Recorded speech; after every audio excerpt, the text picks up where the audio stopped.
in New Light Video Magazine, Seeing in a New Perspective, July issue, Volume 16. Feature story, Rebels, Renegades, and Visionaries, The Price of Independence. Catch the monthly trivia, the celestial calendar, and INLVM astrology forecast inside.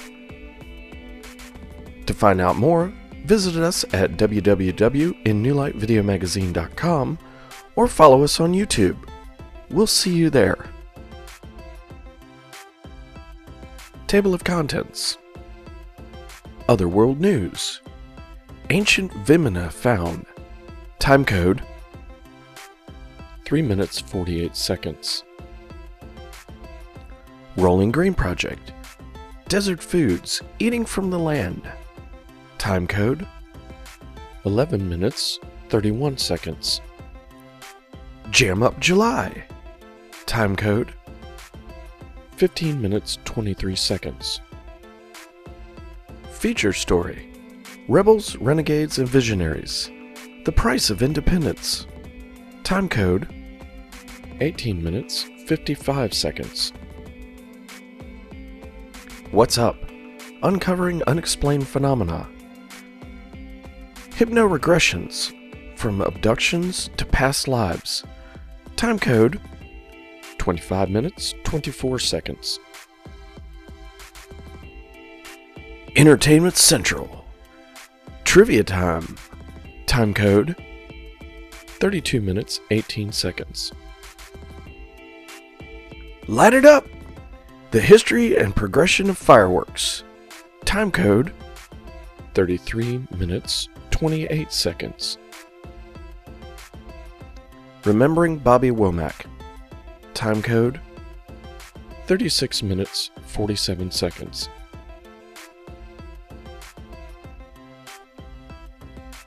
Holistic Health.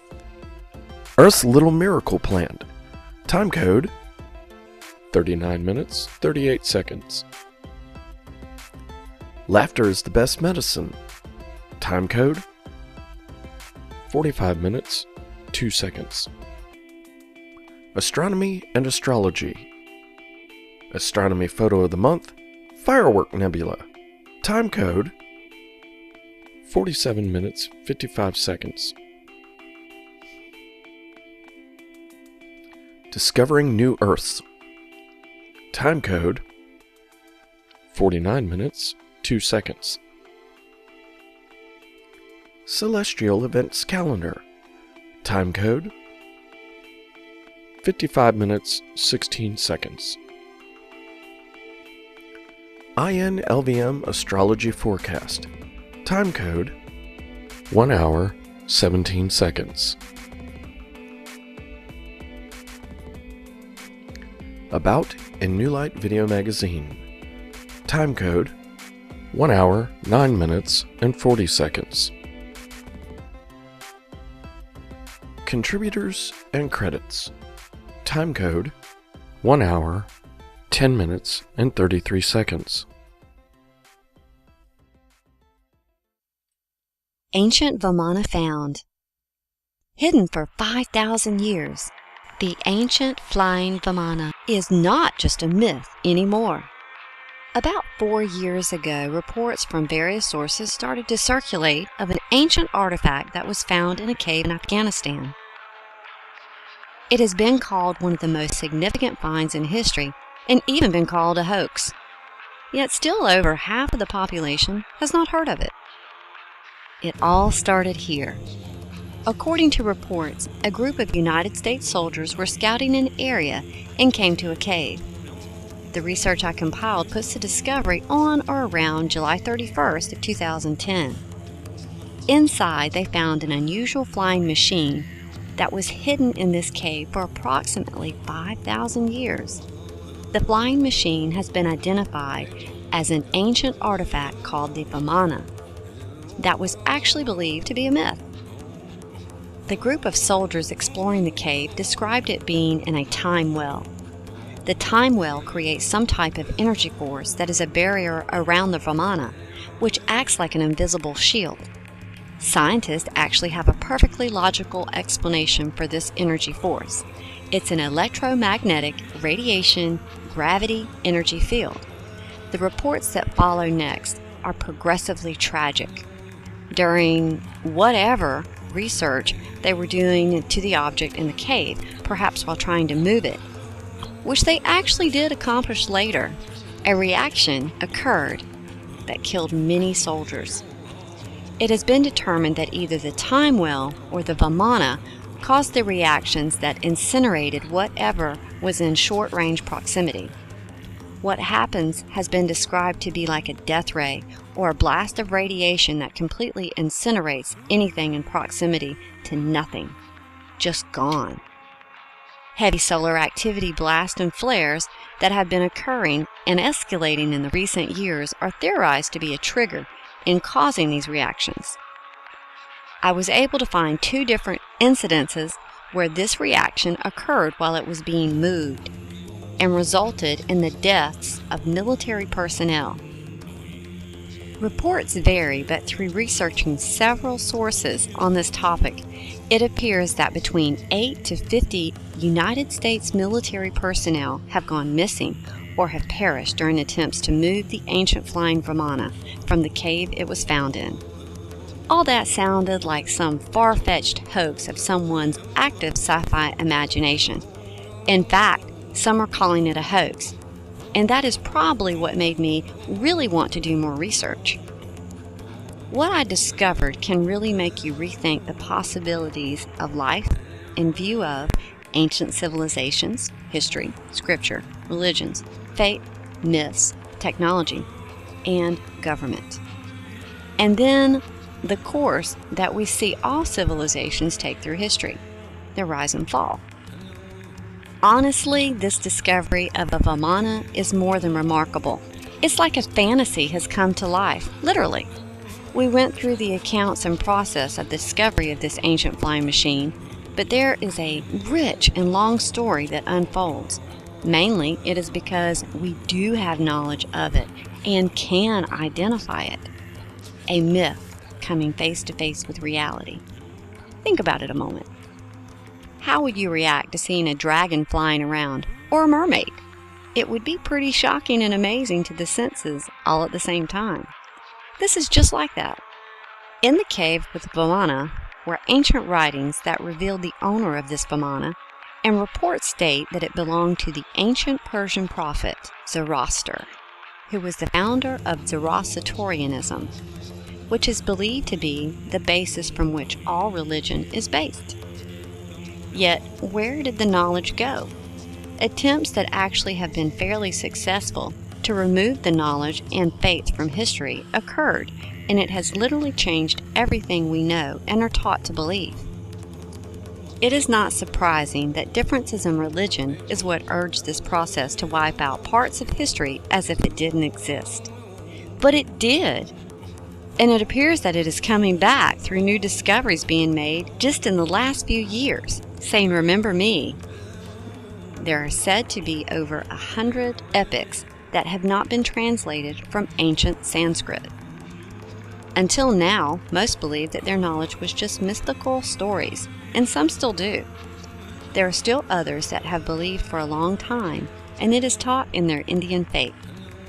In ancient Indian Sanskrit text, known as epics, it not only mentions Brahmanas, it describes them in details. One epic known for this knowledge is the Mahabharata.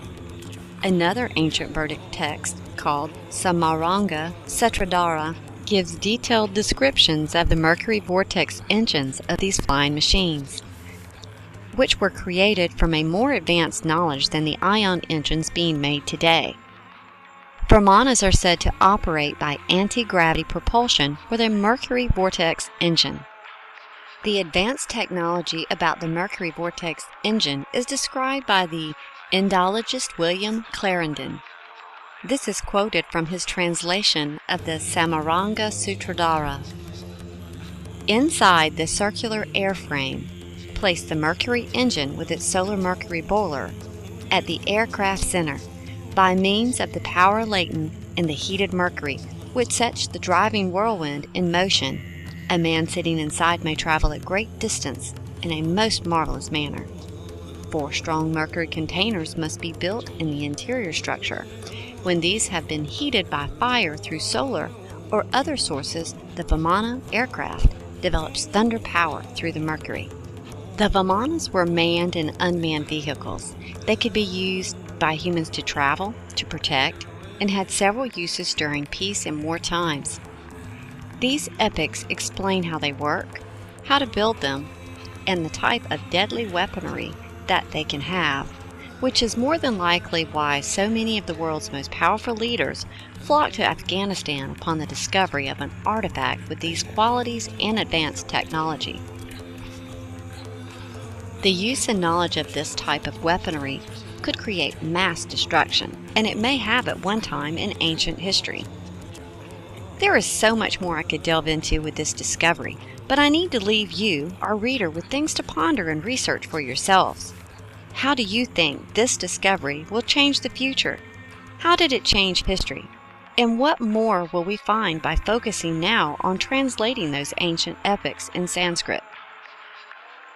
This is Tammy Sabo reporting on the discovery of the ancient flying machine, the VIMANA. Why do dragons sleep during the day? Because they like to fight knights.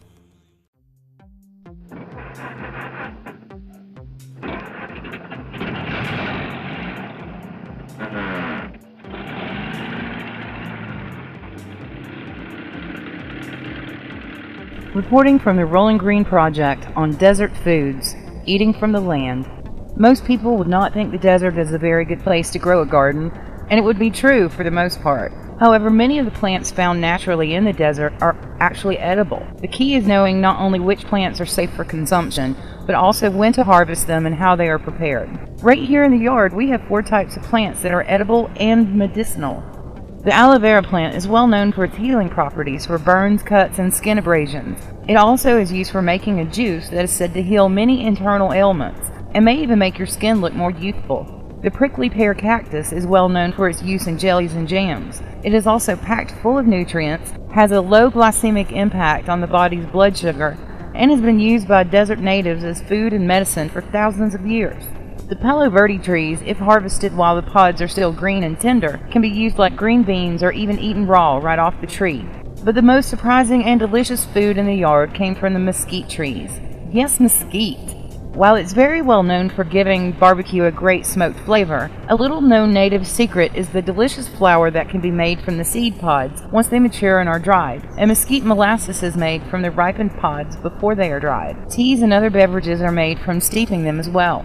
Mesquite has a naturally sweet flavor, very high in protein and fiber, and can be substituted for up to half of the flour used in any baking recipe. It also has a low glycemic impact, making it a good substitute for diabetics and people on a high-protein, low-carb regimen.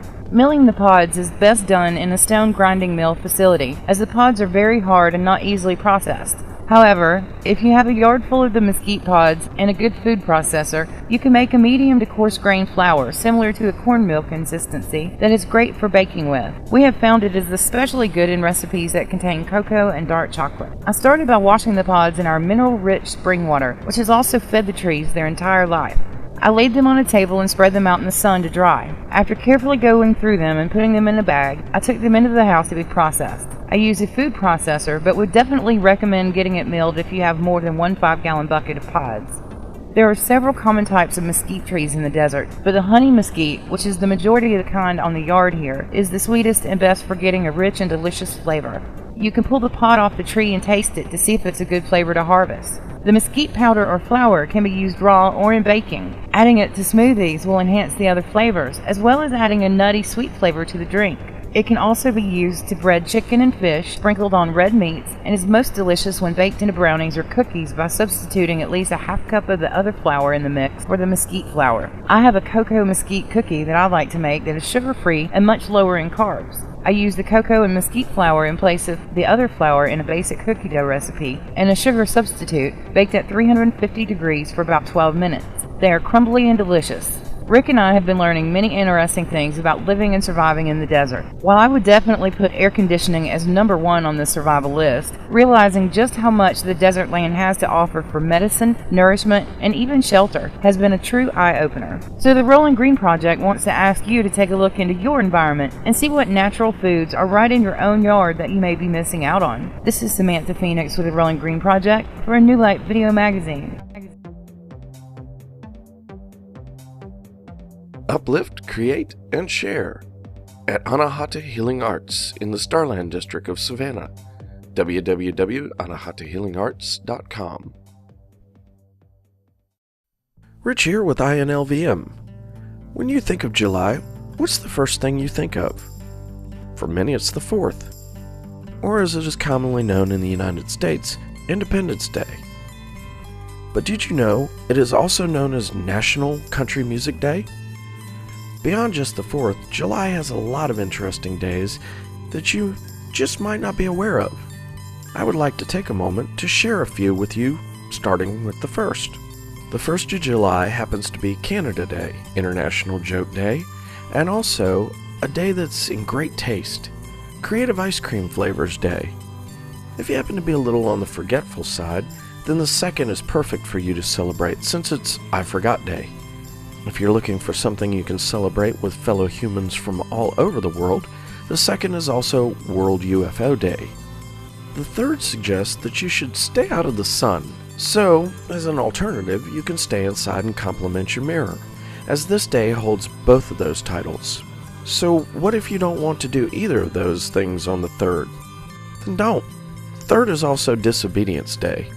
I think I'm leaning towards the 7th being my new favorite day in July since it's not only Chocolate Day, but also National Strawberry Sundae Day. Since I may not get off the couch on the 8th after all the dessert the day before, it's a good thing that the 8th is Video Game Day, so I don't get bored. If you just want to spend a day relaxing in your birthday suit, you're going to want to wait for the 14th, as that is National Nude Day. Don't worry if you cause a little commotion with your nudeness, the 14th also happens to be Pandemonium Day. On the 15th, it's time to throw some clothes on and go outside and find a cow to hug. Not tip, hug. The 15th is Cow Appreciation Day. On the 20th, it's Moon Day, and I'm pretty sure they mean the thing that we see in the night sky, so no using this as a day to be cheeky. If you happen to have an ugly truck, bring it out in the moonlight on the 20th. Not just because moonlight makes things look good, but because the 20th is Ugly Truck Day. On the 22nd, we can spend another relaxing day since this is Hammock Day. On the 24th, we celebrate Amelia Earhart Day. The 26th is Aunt and Uncle Day. The 27th is Parents' Day. So tell them that you love them, or send a card and some flowers. After all, it is their day. We get 3 more days of tastiness starting on the 28th with National Milk Chocolate Day, the 29th with National Lasagna Day, and, my favorite, the 30th, with National Cheesecake Day. We can work off all that great food on the 31st by taking our pets for a walk to celebrate Mutts Day. So as you can see, July is full of fun days to celebrate. What's your favorite? With so many great days to choose from, it definitely promises to be a jam-up July. This is Rich wishing you a safe and exciting July. Thanks for watching and listening. Bug, I'm thirsty. Where are we, Sif? Judging by the heat. Somewhere in Stan. Rebels, Renegades, and Visionaries. The Price of Independence. As many may know, July 4th is a very important day in the United States. This is the day that 12 out of the 13 colony delegations, New York abstained, to the Continental Congress approved and ordered the printing of the Declaration of Independence from Great Britain. This was an attempt to be free of England, not to be subject to the harsh laws that England had.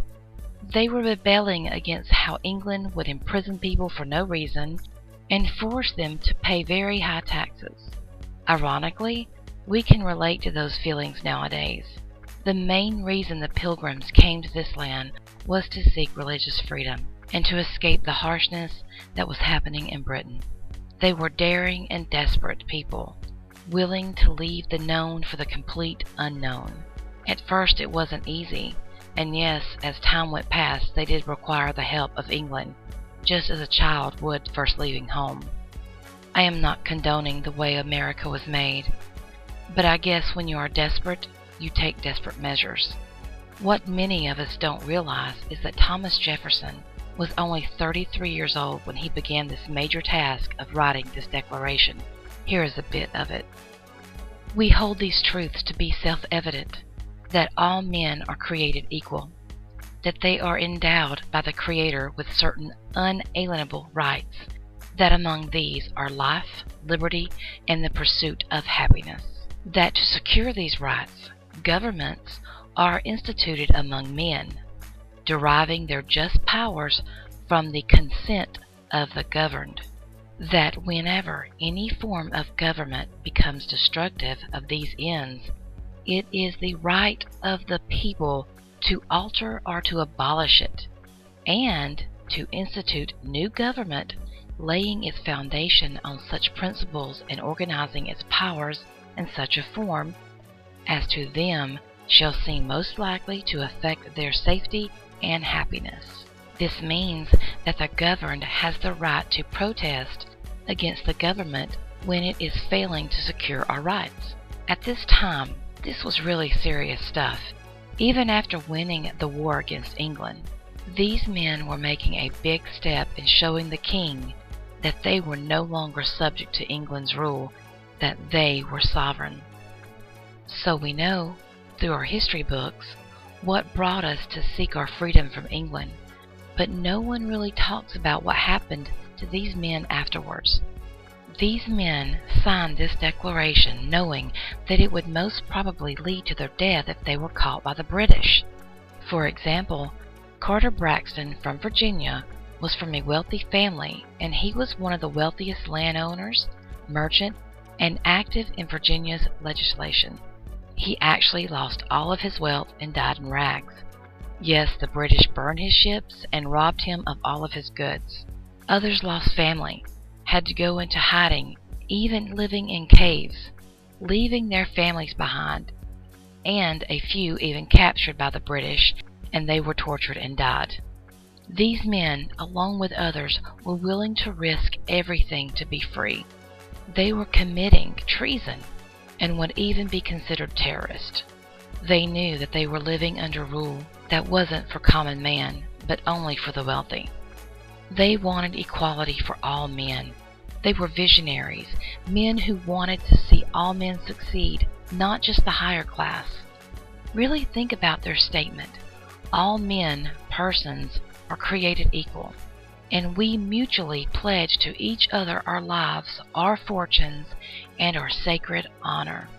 We hold these truths to be self-evident, that all men are created equal, that they are endowed by their Creator with certain unalienable rights, that among these are life, liberty, and the pursuit of happiness, that to secure these rights, governments are instituted among men, deriving their just powers from the consent of the governed.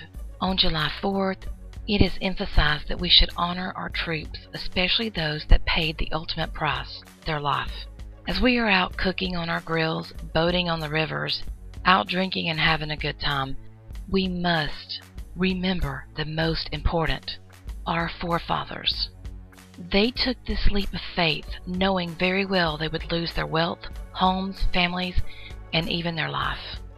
They had such visions of a better country for their grandchildren that they risked it all, not for fame, not even thinking about being a hero. These men stood up against the mighty fist of England and said, "No, we will not allow your injustices anymore." And most of all, they won. So yes, this Independence Day, I honor our servicemen and women, but I will also honor my forefathers for stepping out there and caring for the well-being of others. Now, as I look upon America, I see many things happening that we revolted against England for, but do nothing. Are we so lazy that we would rather sit in our homes watching our big screen TVs to be bothered by the injustices that are happening? Do we have that honor inside of us? I hope you have enjoyed this article, and maybe it can help you see Independence Day in a new light. This is Stacy Hill with a New Light Video Magazine. Reiki attunement classes with Reiki Master Instructor Reverend Stacy Hill. For more information, send an email to revstacyhill@gmail.com and start a journey in Reiki today.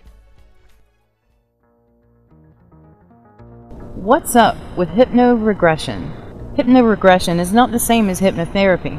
While hypnotherapy is commonly used to help people make changes on a subconscious level to help change the conscious behavior, hypno-regression has a very different purpose, which is to unlock forgotten memories or experiences.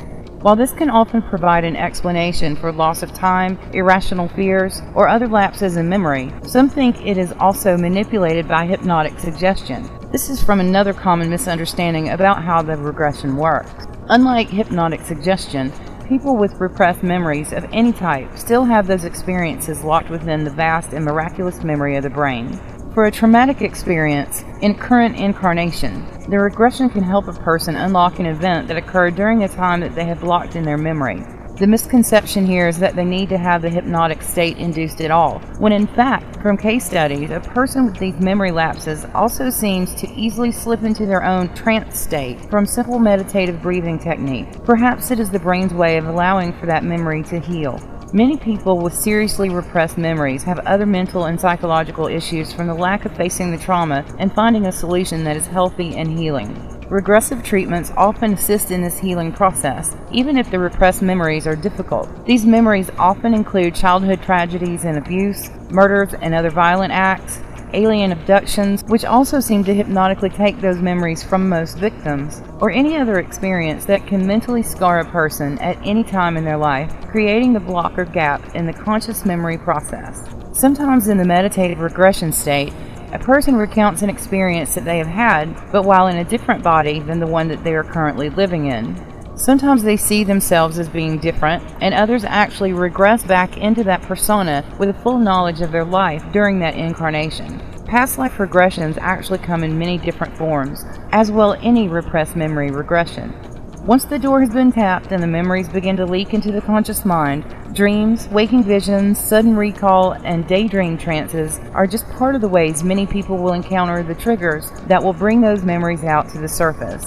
A reconnection to a place or person may also trigger a memory. Once your mind and brain are open to remembering, the possibility of it happening is greater and will oftentimes occur more frequently. From a religious perspective, many of the religions in many different cultures believe that the one life is the sole essence that must go through many doorways or bodies to have various experiences that one could never have in just one short human lifespan. Some even believe that it's not only human form we take as we go through our different levels of incarnations. My personal opinion and experience has led me to understand that each soul's journey is as individual as the individual themselves, so all of those options and many others may be entirely possible. I have had my own experience with past life memories resurfacing, which actually explain many talents I have in this incarnation, many personal demons I've had to conquer, and several irrational fears that seem completely rational when you have the full experience of the soul's journey. You must also be ready to know and accept yourself when taking your regressive journeys, so for some, it can be a devastating experience as well. In other religions, it is considered blasphemous or heretical to even believe in reincarnation of the soul from body to body, especially if that body isn't human. Unfortunately, somewhere in there is a balance that is unrecognized. There is a story in this very old book that has been translated many different times in many different ways, but the story still remains basically the same. A man named Jesus is on a path and finds a man named John that is preaching and cleansing people in a river by dunking them into the water to absolve their sins while saying prayers for them. Jesus also decided to be one of those people. The man, John, recognized this man, Jesus, as a man of great importance and righteousness and glorified him as the Messiah. The man, Jesus, was humble about it, but also wanted to tell people something important about John, and his words are paraphrased as, Those who can hear, let them hear. Those who can see, let them see, that John the Baptist is Elijah. So was he saying, if you can accept and understand it, John is the reincarnation of Elijah? What really makes this important to the story is the prophecy of the Messiah. The prophet Elijah was taken to heaven and was prophesied to return to herald the coming of the Messiah.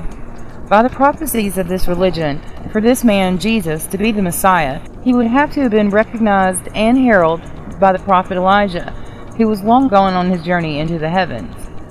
Now, I actually believe this story, and my reason for accepting its lore as history is because of the amazing tale of John and how and why he was born.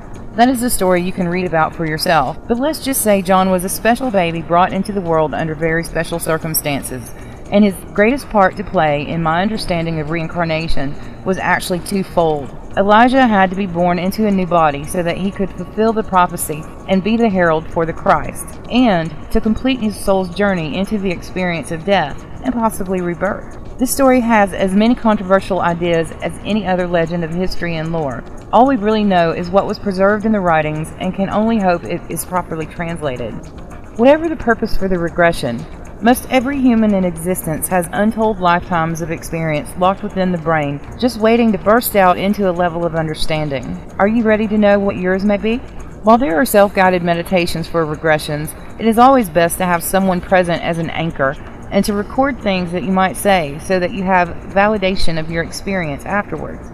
We at In New Light Video Magazine would like to hear more about what you think on this subject and invite you to visit www.innewlightvideomagazine.com and leave your comments about this article. Thank you for watching and listening. This is Samantha Phoenix, wanting to know what's up with Hypno regression for In New Light Video Magazine.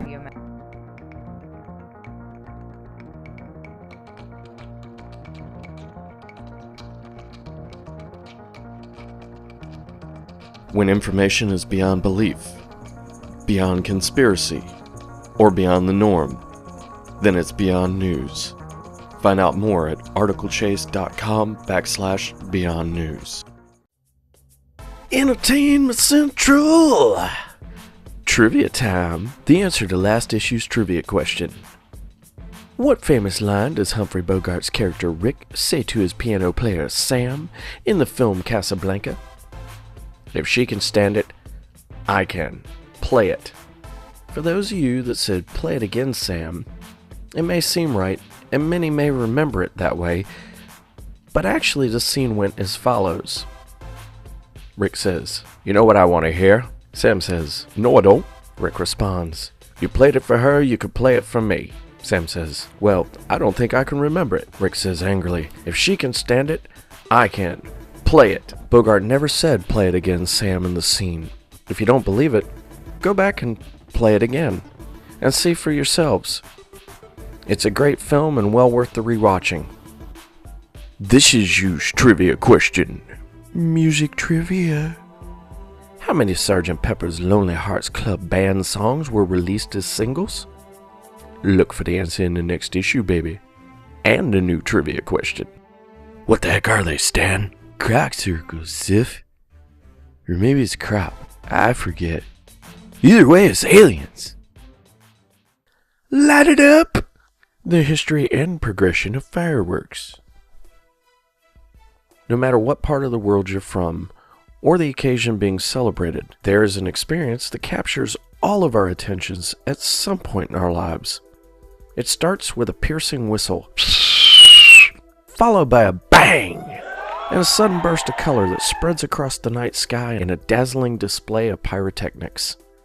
We watch in awe and amazement as each firework makes its debut, then gives way to those that follow. They draw us in and bring us together, one after another, as they build to a momentous resolve, and then fade, leaving us to discuss their unique beauty with other onlookers. How did something so wonderful come into existence, though? The earliest documentation of fireworks tells us that they were invented in China around the 7th century. They were a big part of the culture and were used in many events and celebrations, including Spring Festival and the Mid-Autumn Festival, to name a couple. Over time, China became the world's largest manufacturer and exporter of fireworks. This helped these brilliant light shows reach other cultures and societies. As the popularity of fireworks grew, so did the scale of the shows and even the fireworks themselves. According to Wikipedia, the largest recorded fireworks display of all time was during the 2014 New Year's celebration in Dubai. The show spanned 58 miles of the city's seafront and even incorporated some of the city's major landmarks.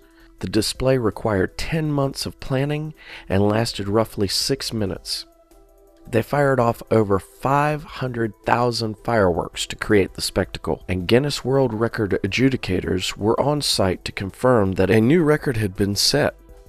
Other amazing world record firework displays include the largest Catherine wheel, a self-propelled vertical firework wheel. The wheel had a diameter of 105 feet and 1.6 inches, and was used on the eve of the 211th Festival of Our Lady of the Lilies in Moaba, Malta. The largest firework waterfall was ignited on August 23rd of 2008 at the Irakeses Fireworks Festival, Fukuoka, Japan.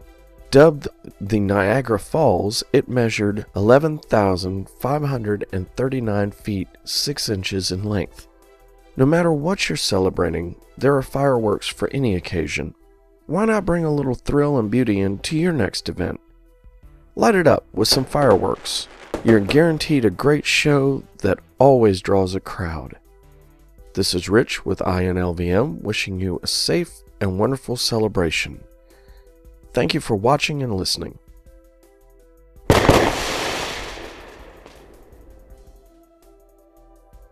Creative Divine Studios, the transformative power of sacred sound, the School of Sound and Energy Resonance with Mur Demarmian. Contact Mur at facebook.com/Creative Divine or facebook.com/Melinda Demarmian. Remembering Bobby Womack. Rich here, and I wanted to share a bit about a very talented artist with you. I was cruising along on the 27th of last month listening to 110th Street by Bobby Womack, and really taking a minute for the words to sink in. I found out later that the artist had passed away that same day, at the age of 70. I realized that as much as I enjoyed his work, I didn't know as much about it as I thought. I went back and listened to some of his other pieces and learned some interesting facts about the artist as well. Singer-songwriter, musician, and producer Bobby Womack was born Robert Dwayne Womack in Cleveland, Ohio on March 4th, 1944. I discovered that he had started making music at an early age.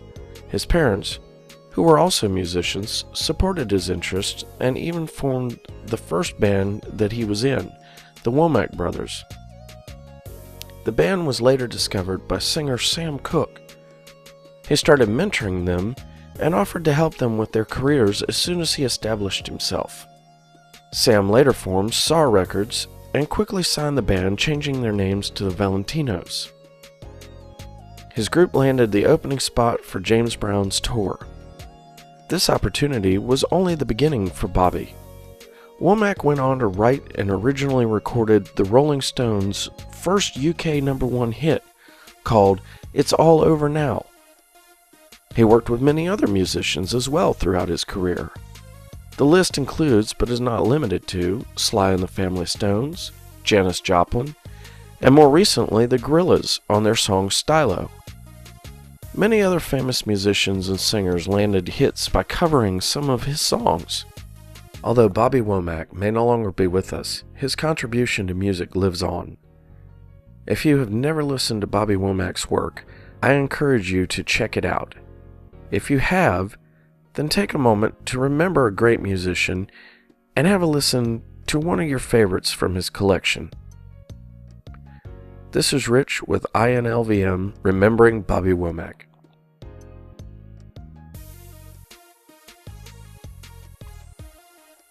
For all your musical needs, it's the Georgia Music Warehouse, because everybody plays. And if you're just beginning, ask about their private lessons today.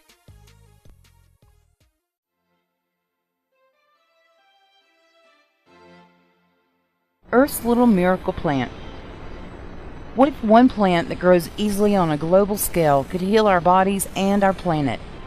What if this one plant could be used for paper products while saving forest trees and natural wildlife habitats, can be used in making biodegradable plastics more durable than steel and non-polluting biofuel, is used in textiles for making the most durable apparel, and can be mixed with other natural fibers for softness and durability, is used in body care products, soaps, creams, lotions, and many topical treatments for moisturizing and healing the skin, can be used in building textiles to make stronger mold and mildew resistant textiles unlike synthetic materials.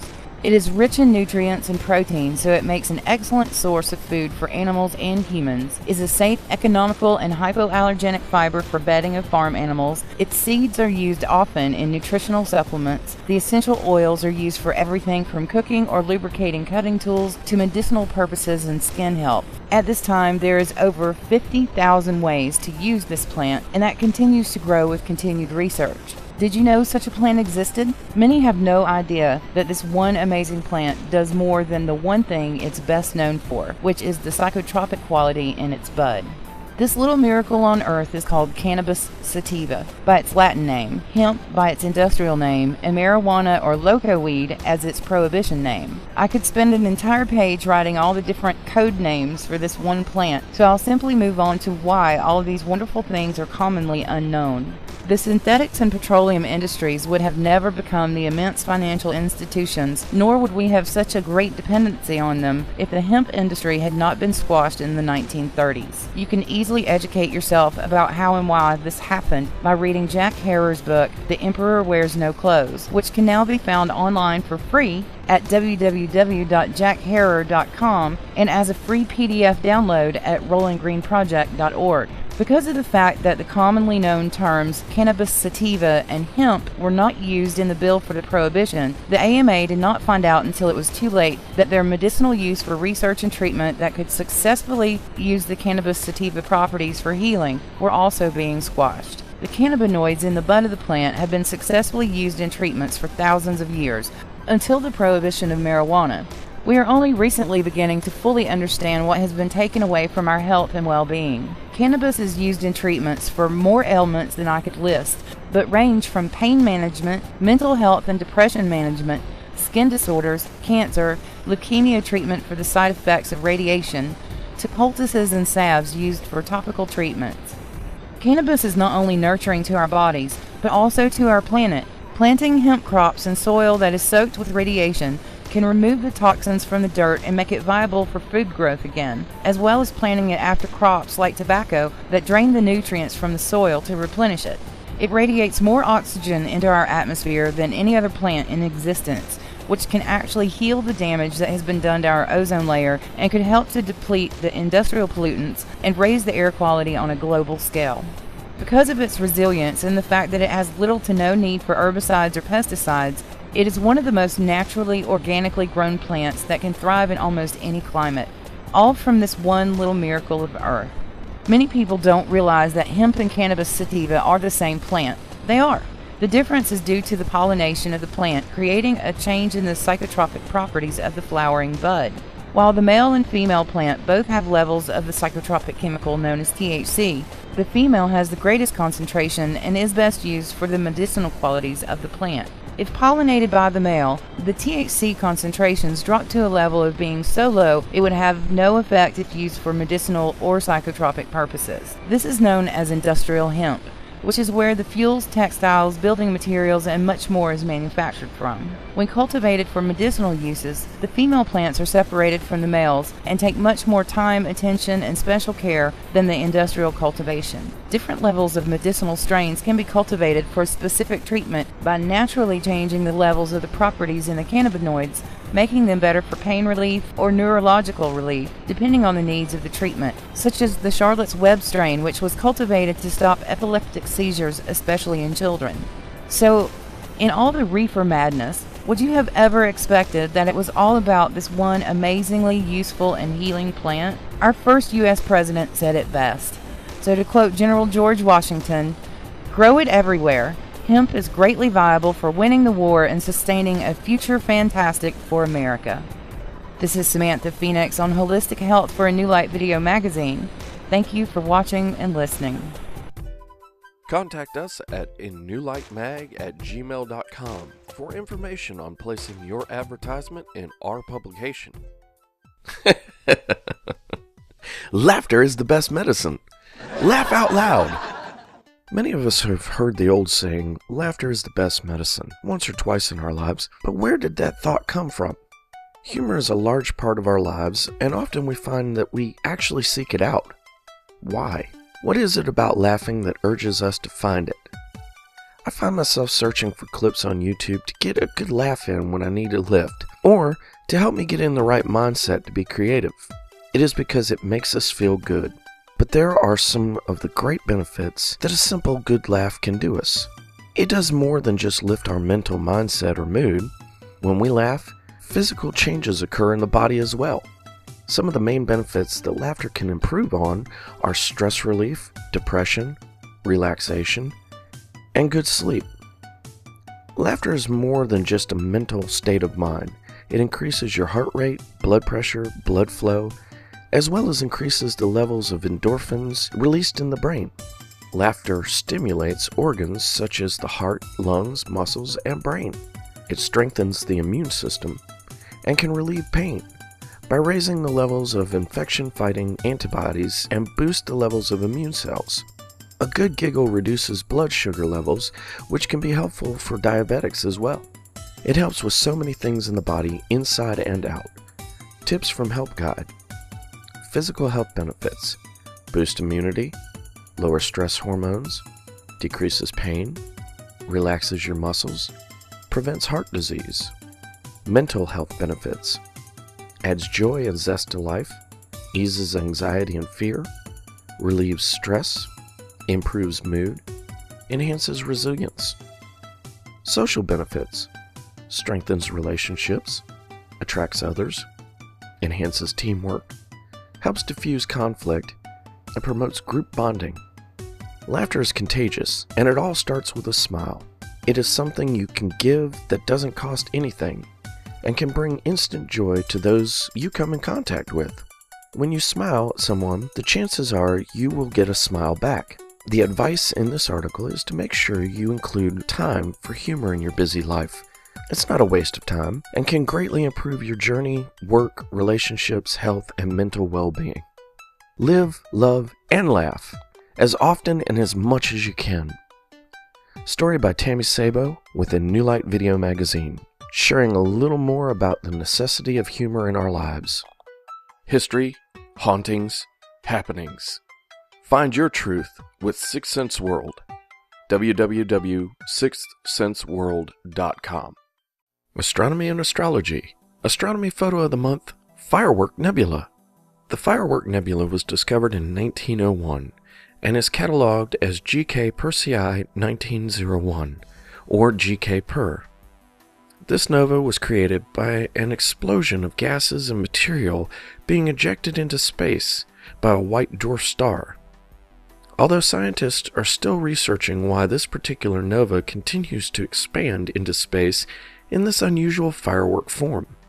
This image is a composite of images taken from a time-lapse video that has been tracking the expansion of the outbursts over the last 17 years. Image credit and copyright by Adam Block, Mount Lemmon Sky Center, and the University of Arizona. Story by Tammy Sabo with INLVM's Astronomy Photo of the Month. From the Ground Up, Lapidary, Wire Wrapping, and Custom Jewelry Designs by Marty Farley. Facebook.com/FromTheGroundUp01. Discovering New Earths. Some may have suspected the day would come when we would discover other planets that would have some type of life. But it was not until recent technology, with powerful telescopes, that we were actually able to find new Earth-like planets. New Earths? That's right, planets that look like or resemble our Earth in its ability to support life. Scientists started looking in areas around the galaxy stars that are about the same distance Earth is from our star, which is our Sun, to find what is called the habitable zone or Goldilocks zone. The Goldilocks zone means it's not too hot and not too cold. looking for that planet that is just right to support life. At first, the news was that of, aha! We found one that looks like Earth! Then they started finding others too. Some are super Earths, and much larger than our own planet. Researching how many have been found ranges from 16 to 30, and now they say there could literally be billions out there. Based on the galaxies that we now realize are around us, the numbers are higher than a quadrillion and more than we can count. This news is amazing. Or is it? Does that mean that there are many other Earth galaxies out there with varying stages of evolution? Could this explain the other dimensions theory? And what kind of life forms may exist there? Those are questions we can't answer yet. Although, it's hard to not get carried away. I can't help but wonder. Research is being done constantly to make determinations on just how Earth-like these new planets being discovered really are. This year, 2014, we have broken more records of the most Earth-like planets yet news title. It seems every month or so, we find a new Earth-like planet. Recently, this year, the discovery of the closest Earth-like planet so far is Gliese 832c. It is located in the constellation of Grus, 16 light-years away. Just for reference, 1 light-year is 5,878,000,000,000 miles. So we can say 6 trillion miles away and be on the safe side. Gliese 832c, a super-Earth that is 5 times the size of our Earth, and was discovered by astrophysicists from the University of South Wales. It orbits a giant red dwarf star, Gliese 832, that is about half the size of our Sun. Many are calling this galaxy a miniature version of our own galaxy. Scientists are theorizing the probabilities of life on Gliese 832c, while others are optimistic that it could be a rocky planet with great possibilities of life. Still, leading researchers believe that its mere size and its rotation could create drastic seasonal changes that would make it uninhabitable as a true life-giving Earth planet in comparison to ours. They speculate that it could either be a water world or a gas planet, instead of a rocky Earth like our own. Although, the truth is we simply do not really know. It's all speculation at this point. Gliese 832c is the closest of the most Earth-like planets. Another I'm personally fond of is Gliese 581c, maybe because it's the first Earth-like planet found. Gliese 581c is still highly regarded as a potential planet that could support life, and it is located just over 20 light-years away in the constellation of Libra.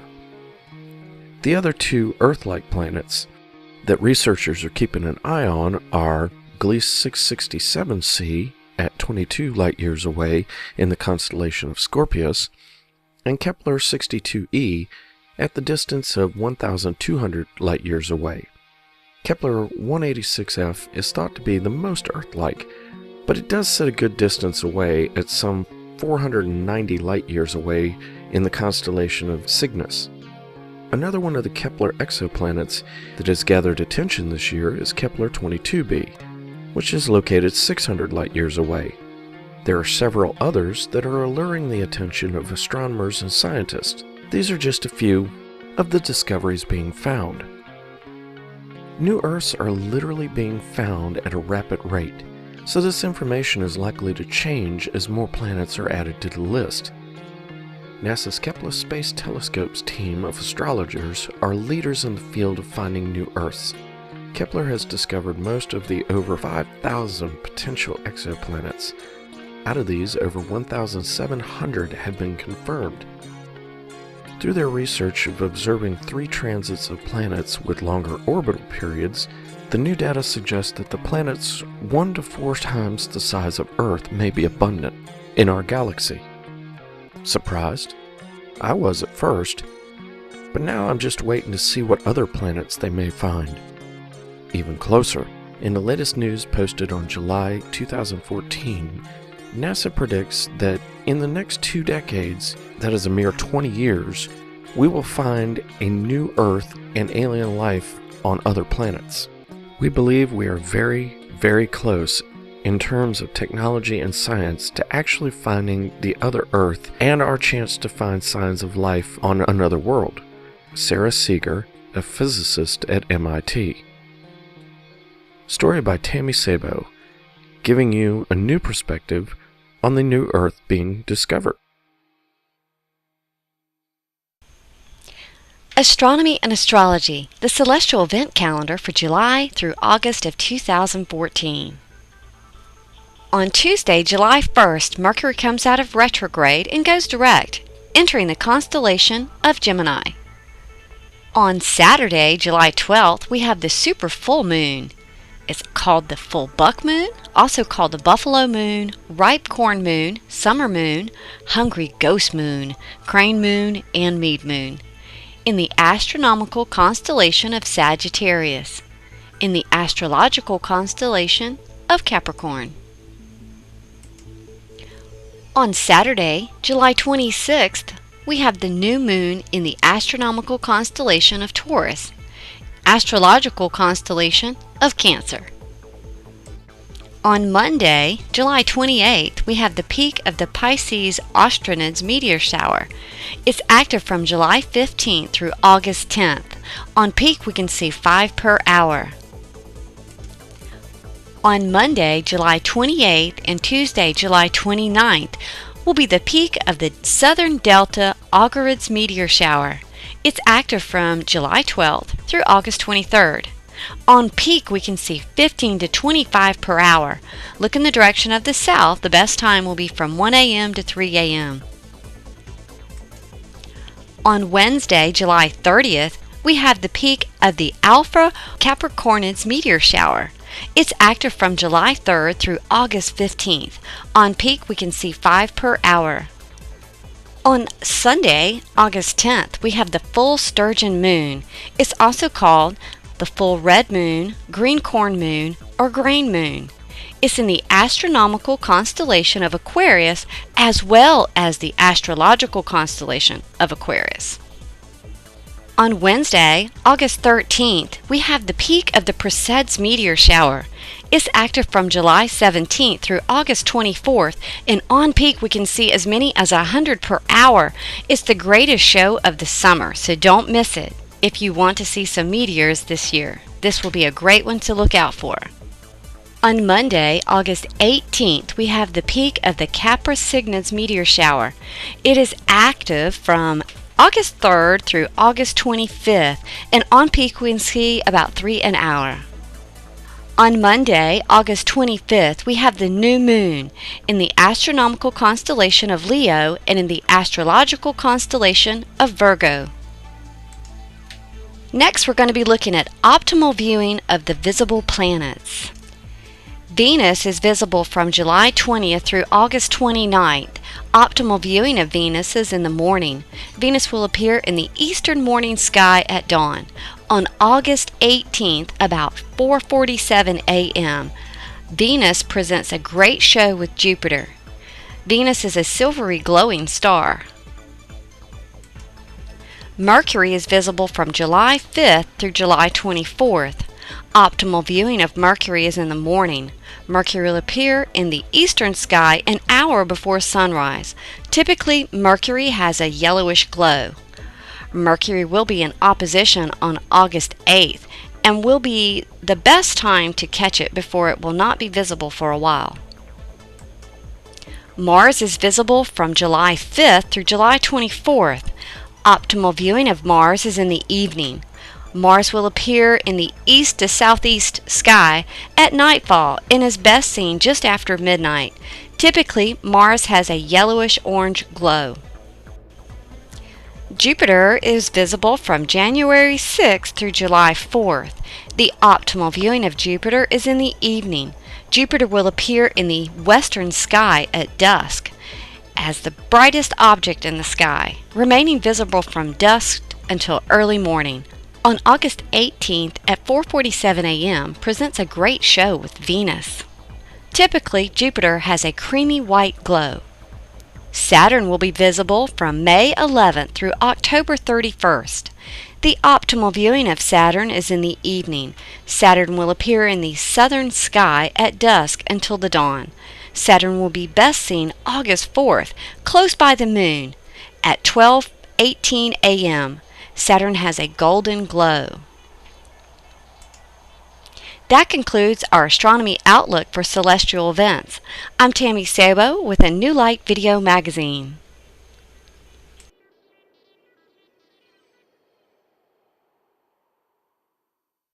The Astronomy and Astrology INLVM Astrology Forecast. July through August 2014 Outlook. Greetings, astrology seekers. For the next 2 months, the significant events in astrology are retrogrades and moon phases. We'll find out what kind of influences are in store and how to prepare for them. We are heading face first in July with Mercury coming out of retrograde, but several other planets are still in retrograde. Uranus and Pluto will be a key focus, as they can create major transformations with their ongoing square that will move you from breakdown to breakthroughs. Neptune and Chiron enter retrograde motion in June. Uranus will be heading into retrograde in July. Saturn has been in retrograde since March and will be going direct in July. Pluto is still in retrograde motion and will be until September. Let's begin exploring these astrology events and a few others to look for. Tuesday, July 1st, Mercury comes out of retrograde and goes direct, entering the constellation of Gemini. Mercury goes direct. Hallelujah! In astrology, Mercury influences travel, literature, poetry, merchants, and thieves. Mercury also rules a lot of industries like publishing, writing, editing, advertising, sales, and public relations, and things relating to transport.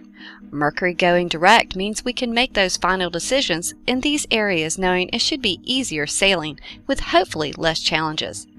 Now it's time to use the things you've discovered during retrograde to create a brilliant new vision so that you can move ahead. On Saturday, July 12th, our super full moon is also called the full buck moon, the buffalo moon, ripe corn moon, summer moon, hungry ghost moon, crane moon, and mead moon in the astrological constellation of Capricorn. When the moon is in Capricorn, our work becomes the focus. The general mood it can create is one that is competitive, task-oriented, managerial, organizational, and serious.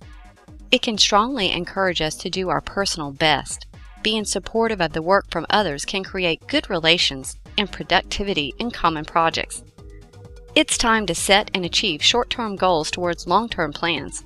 This Capricorn full moon will bring the plans you made early in the year to fruition, or a turning point. On Sunday, July 20th, Saturn comes out of retrograde and goes direct, entering the constellation of Scorpio. Saturn's symbolism is the master teacher, and generally it is about maturing through life lessons. During this phase, we often seem to analyze the nature of intimacy on all levels, especially emotional intimacy, dealing with trust and power issues. Going direct now can promise renewal and rebirth for those that have experienced growth and maturity from the retrograde. Some hard lessons about loosening the grip of control and dealing with obsessive behavior could be arising.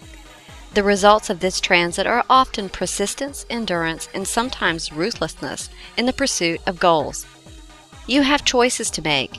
Choose wisely and take responsibility for what you choose and your behaviors. Monday, July 21st, Uranus will go retrograde in the constellation of Aries. It is in retrograde until December 21st. Uranus tends to be more potent and more intense when in retrograde, so expect the unexpected. It will give a new driving power to need change in our lives. It can create rebelliousness against any sort of discipline if we feel trapped.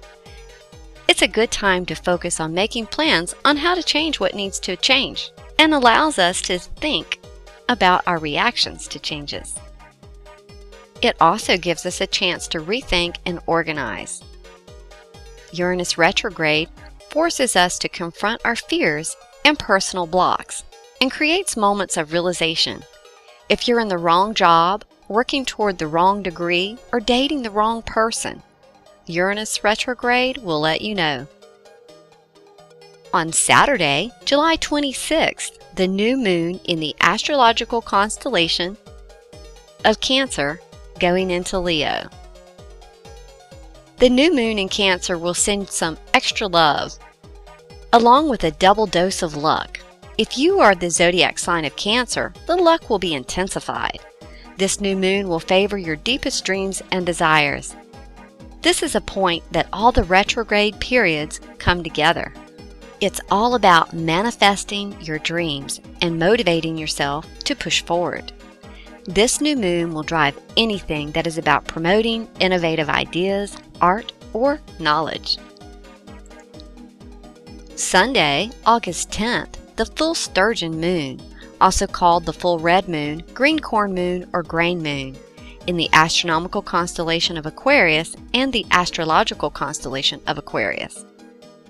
When the moon's in Aquarius, our actions become unusual or radical. We are more likely to engage in social activities and group projects during this phase. This creates an ideal time for new projects to emerge, as we are more open and usually urged to brainstorm new ideas with others.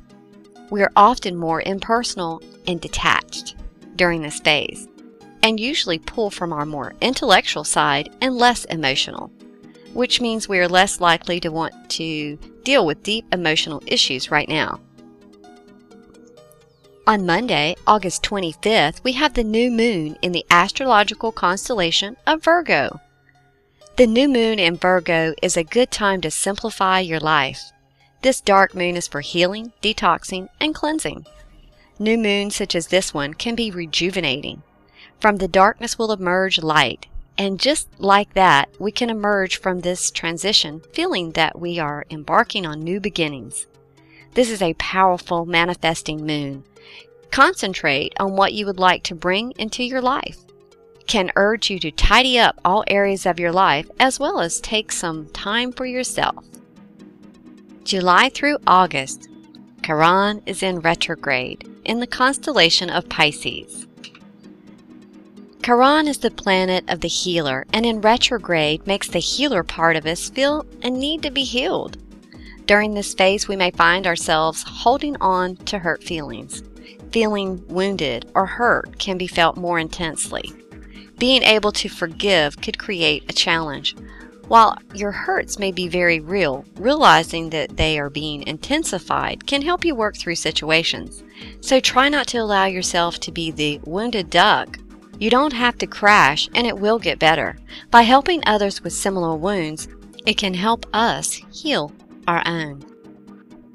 July through August, Pluto is in retrograde.